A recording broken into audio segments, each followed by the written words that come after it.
This will be a look at another way to set up some of these probability problems, and it's what are called tree diagrams. So here's an example. According to a study, the Harvard School of Public Health, they did some research on drinking in college. So 44% of college students said they were binge drinkers, 37% moderate drinkers, 19% abstain. A further study found that among the binge drinkers, 17% have had an alcohol-related accident. And then among non-binge drinkers, in other words, moderate drinkers, 9% have been involved in such accidents. We're going to go ahead and say that it's their fault. It was their fault that they had the accident. So what we're starting to see here with some of this information is that we're among binge drinkers. So all of a sudden we have this condition, right? So all of a sudden we have some conditional probability. So there's the definition of binge drinking for this particular study. So what we should start to see is not only do we have some of these probabilities, so the probability we get a binge drinker is 44%. Moderate drinker was 0.37, and then the remaining folks that abstain would be 0.19. Those should sum to 1, which they do. And here's where all of a sudden within this problem we get accident given that they're a binge drinker. So among the binge drinkers, 17% have had an accident. And an accident given that they're a moderate drinker would be 9%. Well, this is a little bit more complicated than a table could do for us. We don't have that both situation. So what we're going to do is set up a tree. So the question is being asked to us, what's the probability a randomly selected college student will be a binge drinker who has had an alcohol-related accident? So in other words, we're looking for the probability that they are a binge drinker given that we know that this student's had an accident. Now we think about that for just a minute. Are all the accidents caused by binge drinkers? Well, no, some are caused by moderate drinkers. So we need to figure out of the accident, what percentage were of binge drinkers. A little bit different. If we look on the previous slide, the conditional that's here, we've got the percentage of people that were in accidents given they were binge drinkers. The question is asking us here what percentage basically of the accidents were caused by binge drinkers. So here's all our numbers from before, and what we're going to do is go ahead and put them into a tree. The first split of this tree will be the different types of drinkers. Then, after we put them into their category in terms of drinking, then we can figure out, have they been in an accident, have they not? So it's at this point that we're kind of interested, There's a lot of different ways to have an accident. You can be a binge drinker and have an accident, moderate drinker and have an accident. If you abstain, it's a little bit different right here with this particular route right here, because if you don't drink, you cannot be the cause of an accident. But we're going to put it in the chart just for the sake of showing you how this works. So within each of those branches, let's go ahead and now put the probabilities, right? So if you remember, 17% of binge drinkers have had an accident, which means that 83% have not. That's where that 83 right here is coming from. 9% of moderate drinkers had an accident, which means 91% did not. And then, again, here we go. If you've abstained from drinking, you cannot cause an accident. So there's a 100% chance that the abstainers didn't cause any kind of accident. So to make this a little bit easier, what we're going to do is just find all the probabilities out here at the end of the branches. And all you have to do that is just multiply binge drinkers and accident. So 0.44 times 0.17 equals that 0.075.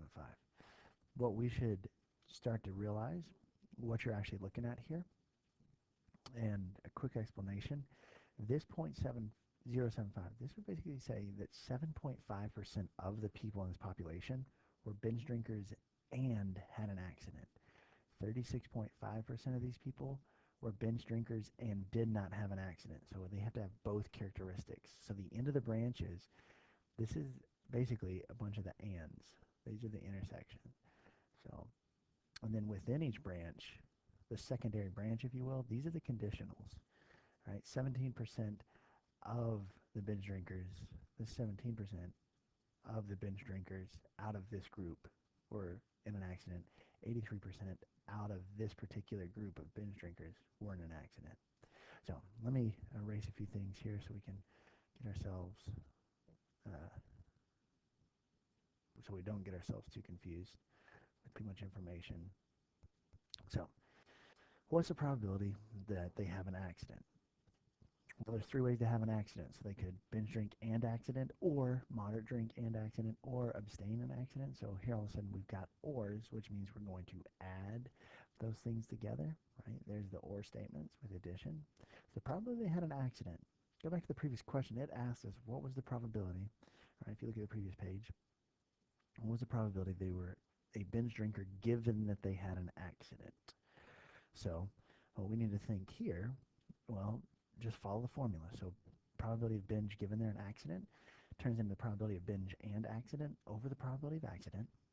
In terms of numbers, that 0.075 is coming from the top of this, right? This is the group that were binge drinkers and accident, 0.44 times 0.17, divided by the probability of an accident, which we just calculated right here, the 3 different ways to have an accident. And if we do that math, so basically what that says is 70% of the accidents were caused by binge drinkers. Look at one more quick example. So here's one, and really this is where the AP test loves to go with these trees, something with testing for diseases. So this particular test is 99.7% accurate in terms of a correct positive. So there's still a very, very small percentage of people that you get a false positive. And then for some people, for those without HIV, in other words, 98.5% of the time, it was correctly negative. So a clinic serving an at-risk population offers free HIV testing, and they think that 15% of the people. So the first thing that we want to make sure we do is take all of this information and turn it into probability statements so we can start to build our tree. So the probability they have a positive test given they have HIV, right? That's this particular number right here. Right? They're positive given, right? They have the test, right? And then you see for people without HIV. So given they, right here for people without HIV. So that given they don't have HIV, that they get a negative result. That's that 0.985 that's right here. And then a person walking in has HIV in this population, right? This isn't in general, but in this particular area. And then we can also figure out from this the probability a person does not have HIV. So what those numbers would be, right? And I'll turn them into symbols. A negative result would be not positive, and then not HIV would be not H. So I'm going to use those symbols for the opposites. So we'll just turn them into symbols. That'll help us kind of clean up the tree a little bit. So here we go. The first split for us is whether or not they have it. So 15% of the people have it, which means 18% of the people, or 85% of the people, excuse me, do not.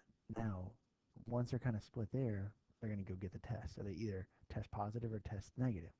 So here, positive given they have it is 0.997, which means that there's this very, very small group of people, 0.003 or 0.3% of people have it and they don't know it. And then this particular group right here, they don't have it and they test negative, would be 0.985. And then that means that there's about 1.5%, 0.015 that don't have it, but think they do. To make this question and to kind of work this stuff out a little bit easier, go ahead and get the probabilities at the end of each. So this is 0.14595. And I'll go ahead and calculate those others very quickly. And so there's the rest of those filled in for us. Again, one thing to kind of take a look at, this 0.14595. So basically just under 15% of the entire population has HIV and knows it. This small number right here, all of a sudden, here's a group of people that they have it and they don't know it. There's a very, very small percentage of people.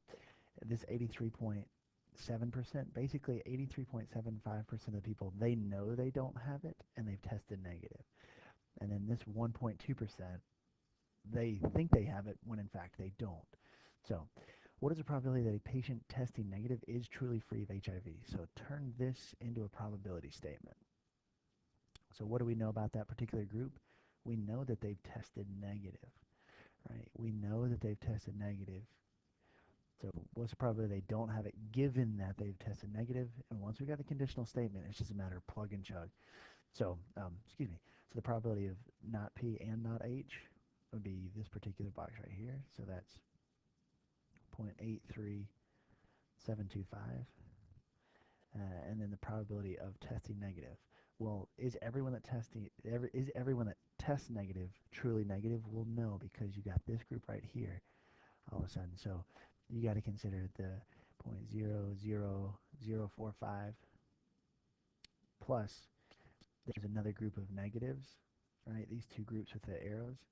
So they could have it and test negative, which is this number, or, so plus, they could not have it and test negative, which is this particular group right here. So we need to add that 0.83725. And this should be, right, it should be very, very close to 1 because pretty much these tests are very, very accurate. 0.83725. Most of the people that actually have it are going to know they have it. And sure enough, that's 0.9995. So we can even 0.999.